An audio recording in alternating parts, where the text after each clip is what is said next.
Coming right up, Carl replied, reaching for a glass and then a bottle. Carl mixed the drink while the two of them watched. After he was done, he passed the drink to Sarah and asked, "Try this and let me know if I need to change anything." Sarah took the glass and sipped it, then stated, "Oh, this is just right, thanks Carl." "Peter, are you ready for one of my martinis?" Carl asked, looking at Peter. "Oh, I have been waiting all week to try one." "Thanks Carl," Peter replied, smiling back at Carl and gently nodding his head. Peter and Sarah again watched Carl mix the martini. When he finished, he handed it to Peter and said, "Okay Peter, give this a try." Peter took a sip from the glass and replied, "Oh, that's very smooth Carl, I could get used to these. This likely won't be the last one I have tonight." "That won't be a problem. I keep the supplies well stocked around here," Carl said, and then he laughed afterward. Peter and Sarah laughed as well. "Feel free to eat something and mingle. Remember, this party is for you too," Carl said as he placed his hands on the counter. "Thanks so much for putting this together, Carl." "This really is a great idea," Peter said to Carl. "Well, it's good for everyone. The people here get to know you too as well. Just have fun tonight, okay?" Carl said. "Oh, we will, Carl, we will," Sarah replied. Peter and Sarah walked away from the bar, and Peter quietly asked Sarah, "Do you want anything to eat now?" "I'm okay for now, I think," Sarah replied. "Yeah, me too." "Why don't we go talk with George and Petra again?" Peter suggested.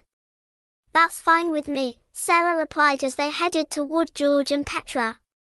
Several hours later, Carl was mixing Peter yet another martini in the kitchen. Sarah comes to his side and whispers in his ear, "Honey, I think you've had enough of the martinis tonight." He turns toward her and whispers a reply, "Sarah, I haven't had a chance to do this in a long time. I'll be fine. I'm worried about you driving, you know." "It's not good to be driving when you are like this," Sarah commented. "Could you drive home? That way I won't be driving at least," Peter suggested. "I suppose I could. I think I remember how to get back home," Sarah responded, a bit annoyed. Peter reached into his pocket and removes the keys. "Here you go," he said as he handed the keys to her. She sighed and took them from his hand. "Just take it easy on the martinis, okay dear?" she asked. "I'll be fine, honey, just relax," he replied with a smile. Sarah sighed again and turned away to go talk to someone else. About an hour later, Sarah approached Peter and whispered in his ear again, "Honey, are you about ready to go yet?" He turned and looked at her for a moment. He could feel that his head was spinning. He closed his eyes for a few seconds. "Are you ready to go yet?" Sarah asked again, just a bit louder. "I suppose we could get going pretty soon," Peter replied with his body slightly swaying. "Pretty soon, I'm ready now. I have had enough of you talking with Colleen, you know." "You were even letting her touch you," she said with a firm whisper. "What? That was nothing." "We were just talking," Peter replied loud enough for a few others to hear him and turned to see what was happening. "I saw her touch you and you didn't seem to mind," she added. "I'm telling you, it was nothing," he again said loudly. "Honey, people can hear us. Let's just leave, okay?" Sarah suggested in a firm voice. Peter blinks and then put his right finger to his lips and whispered, "I know, shush." "Let's go now," Sarah whispers sternly. "Okay, I'm ready," Peter replied. Sarah caught Carl's eye and motioned him over. Carl walked over, followed by Mary. When they reached Sarah, she explained, "I have to get Peter home. He's had a bit too much fun for one night." "Oh, I am so sorry, Sarah. I didn't realize he was getting this bad," Carl said, genuinely concerned. "Oh, he will be fine. I'm driving and I'm okay. He'll just have to sleep this one off," Sarah replied while holding on to Peter. "That's good. Hey, even if you would like to stay here tonight, I think we could make up one of the spare beds, Mary suggested. No, I think I'll just get him home, but thanks for offering. And thanks again for the wonderful party. I did have a nice time, Sarah said. Yeah, I think Peter did too. He may not remember much of it though, Carl said with a smile. Yeah, probably not. Thanks again, Carl and Mary, Sarah said as she started to direct Peter toward the front door. Drive safe and let us know if there's anything we can help with later, Carl offered. Thanks, I will let you know, Sarah said as she opened the front door. Peter staggered through the door behind Sarah. After they went through the door, Carl said, "Take care," then closed it behind them. They reached the other side of the porch, and Sarah said, "Watch the steps. Just take them slow." "Don't worry, I'm good," Peter said as he extended his foot past the first step below. When he brought his foot down, it dropped past the first step onto the one below it. Peter lost his balance and almost fell down, but Sarah managed to catch him and stand him up straight again. "Whoa, watch that first step. It's a big one," Peter said, slurring his words. "You're just drunk. Just step slowly and carefully next time," Sarah suggested. Peter closed his eyes again and then opened them. "Let's try this again," he said. He tried again, and he was able to make it the rest of the way down the steps to the walkway. Sarah guided him down the driveway, to the sidewalk, and then to the car. As he was being guided down the driveway, he was vaguely aware that the wind was starting to pick up. She opened the passenger side door, while he leaned with his back on this side of the car. "Okay, get in," she told him. Peter just yawned and then pushed himself away from the car to fully stand up. He then turned to put his hands on the roof and guided himself into the front seat. Sarah reached in to put his seatbelt around him, and then shut the door.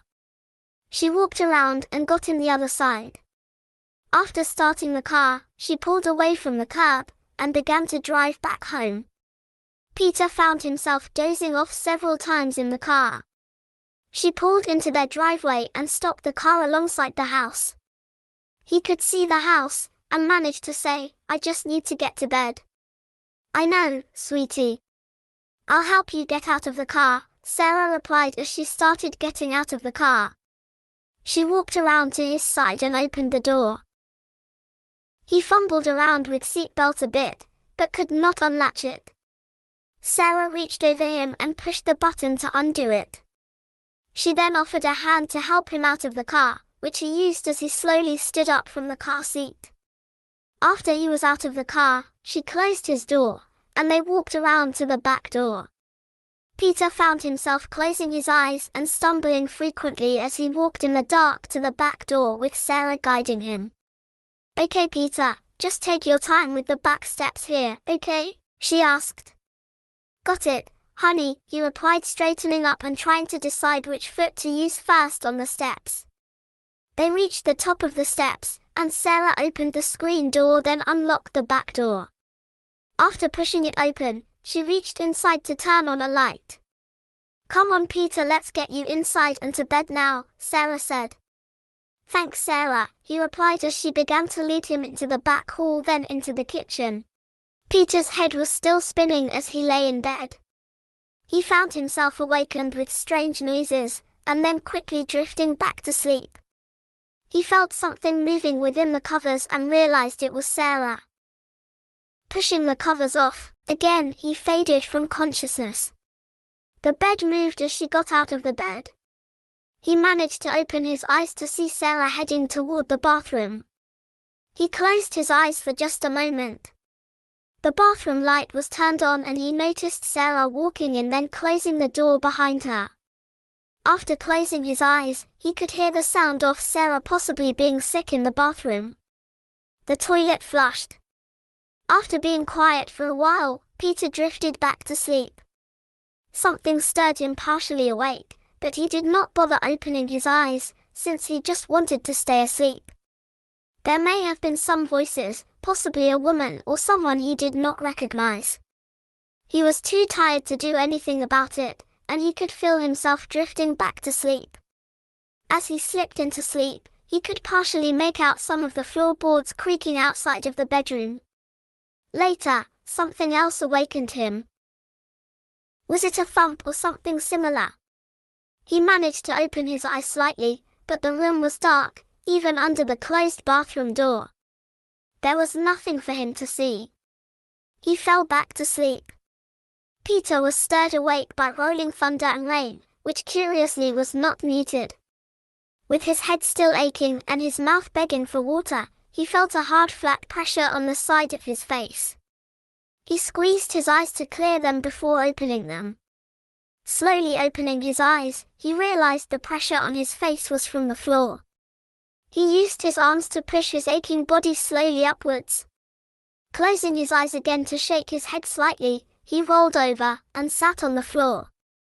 When he opened his eyes and looked around, he realized that he was in the foyer.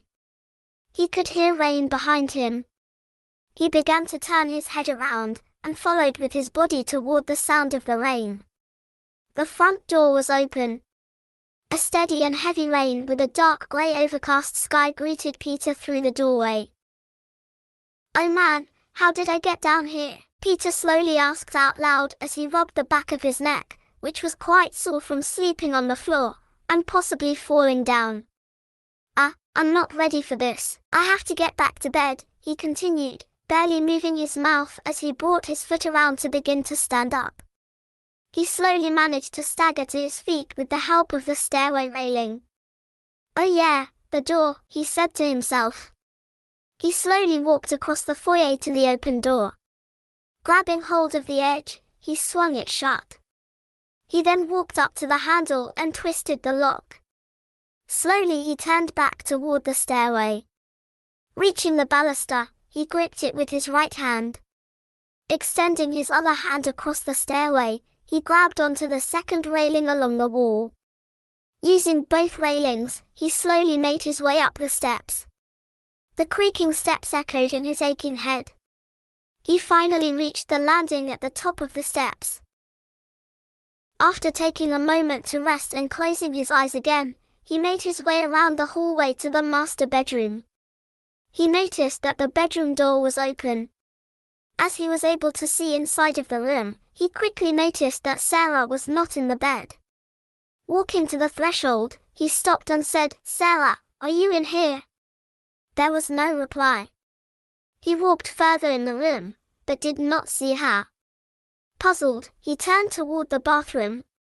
He walked to the bathroom with the door partially open. When he reached it, he started pushing it into the bathroom and said, "Sarah, where are you?" As the door fully opened into the room, he could see no one was in the bathroom either. Even though his head was aching, he was becoming more alert and concerned. He checked the other bedrooms upstairs and still found no sign of her. Peter decided to check back downstairs. As he made his way down the stairs, he called out again, "Sarah, where are you? Are you okay?" He examined the living room first, and then walked across the foyer to the sitting room. After he walked into the sitting room and looked out of the side window, he noticed that his car was still in the driveway, which would have blocked Sarah's car from leaving. His heart rate increased along with his breathing. He walked back into the foyer and down the hallway to the kitchen, again calling her name. He opened the door to the office without finding Sarah. He then wanted to check the basement. The door to the basement was not fully shut, so he pulled it open. The cool air surprised him a bit, but then he remembered the basement was normally cool. He turned on the stairway light, made his way down the steps, and asked, "Sarah, are you down here?" Again there was no reply. After reaching the bottom of the steps, he called out, "Sarah." No one responded. He found the basement light switch near the foot of the stairway, and he turned on the lights. The cool, musty room seemed very still, with no sign of Sarah. Other than the muffled sound of rain against a small window near the back, it was very quiet. He rotated his head from side to side, searching for any clues. After gazing at the furnace and the rusty wall behind it, he shook his head. Where was she? His heart continued to race. Maybe she got outside somehow, he thought to himself. The front door was open, he remembered. He became more energized, so he used both handrails to hasten his way back up the stairs to the first floor. He made his way around to the front door, unlocked it, then depressed the handle. He pulled it open to the sound of the heavy rain outside. The porch floorboards creaked slightly as he walked toward the porch steps. He eyed both ends of the porch as he stepped across. At the top of the stairs, he said, "Sarah, where are you?" There was only a faint rumble of thunder as a reply. He began down the steps toward the walkway. Rain was cascading over him and quickly began to soak his pajamas. At the sidewalk, he stopped and looked down the street one direction, then turned to look down the other. There was still no sign of Sarah. He walked on the gravel driveway toward the back of the house. Some of the small wet stones stuck to his bare feet as he walked over them. As he noted before, his car was still in the driveway, and the garage door was closed. So our car was likely still inside, and would not have been able to get past his car to the street. He walked past his car to the closed garage to peer through the windows. Damn it, he muttered to himself as he could see that her car was still in the garage. He walked around past the garage to look at the backyard. Again, there was no sign of Sarah, as he reviewed at more areas in the backyard, which, by this time, was mostly visible in the overcast grey light of the morning. He stood there turning his head slowly, looking into all the bushes and trees for any indication that she had been back there. He realized this was not like Sarah and that something was wrong. After taking a few more deep breaths, he decided to go back inside and call the police. He walked back over the driveway and over the lawn to the front steps. On the steps, he spun around one more time to check around. He then continued up the steps to the porch to the open front door. After shutting the door behind him, he walked to the kitchen and found the phone. He dialed 911. It rang 2 times, then someone picked it up. "What an emergency, who is calling please?" a woman on the phone answered. This is Peter Corbin and I live at 65 4th Street here in Wharton. My wife, Sarah, is missing. I have searched the house and the property and, well, no sign of her anywhere, Peter said, still a bit panicked. "Your wife is missing, sir?" the woman asked to confirm. "Yes, her name is Sarah Corbin," Peter replied. "How long has she been missing, sir?" the woman asked. "Well, since late last night or early this morning, I guess. We went to bed after a party and I cannot find her this morning," Peter replied. "Okay, sir. I will send a police unit right over. Just stay put. They will be there in a few minutes." "Are you going to be okay, sir?" the woman asked. Peter took a deep breath and replied, "Yes, I think I'll be able to wait for the police. Thank you for your help. By the way, what's your name?" "My name is Patty. Good luck finding her, Peter," the woman replied. "Thank you, Patty. I hope that she turns up soon. I am worried." "Goodbye," Peter said. "Goodbye, Peter," Patty said. He hung up the phone and stared at it for a moment. His mind still in a daze, he slowly walked from the kitchen back to the foyer to wait for the police. There was occasional lightning, followed by thunder vibrating the house. The rain continued a steady cadence against the front of the house. Through the windows along the side of the front door and the window in the door, Peter could see alternating red and blue flashing lights gradually getting brighter. It appeared there may be 2 police cars approaching the house. At that point, he looked at himself and realized he was still in his pajamas. He thought about changing, but quickly dismissed the idea, since the police had already arrived.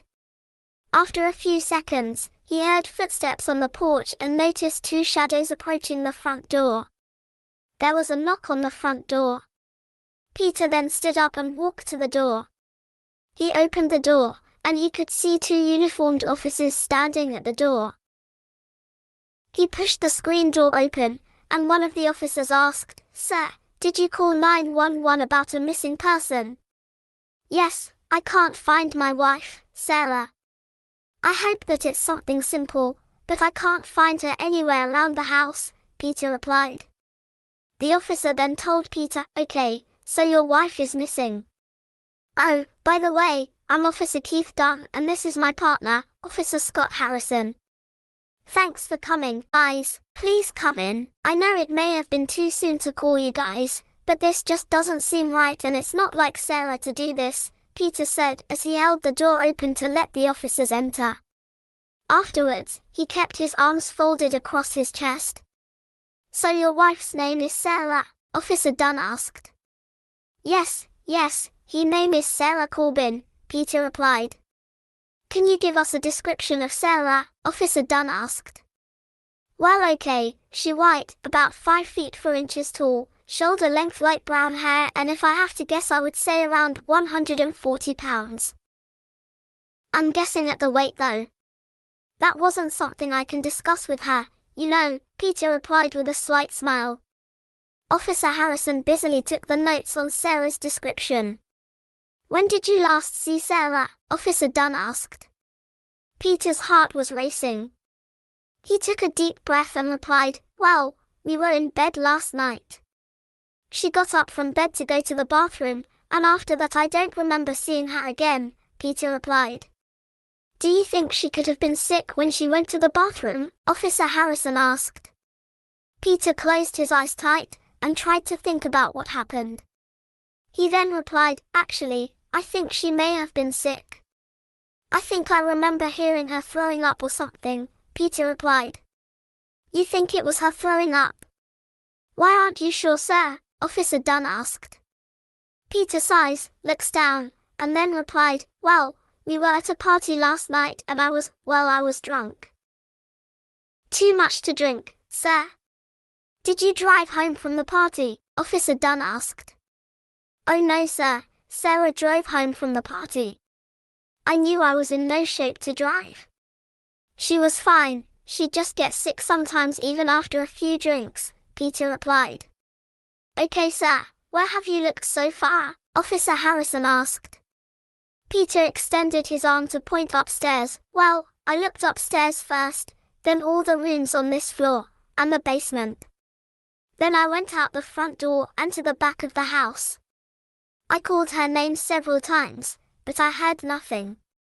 No response." "Are those cuts and bruises on your arms, sir?" Officer Dunn asked, pointing at Peter's arm. Peter looked at his right forearm, and he could see several scrapes. He then checked his left arm, and he found similar scrapes on it as well. Where did these come from?" "I don't know where these came from," Peter said, continuing to examine the scarred forearms. "No idea, huh?" Officer Dunn asked. "Honesty, I have no idea. I know I did go to bed drunk, but I was in bed the last I remember before this morning," Peter responded as he started to realize where this questioning could have gone. "So you woke up in bed this morning, and your wife?" Officer Dunn said. "Sarah, yes, my wife Sarah," Peter interjected. "Okay, so Sarah was missing when you woke up in bed this morning?" Officer Dunn asked. Peter paused a moment and stared at the foyer floor, and then said, "Actually, this may seem a bit strange, but I was down here when I got up this morning."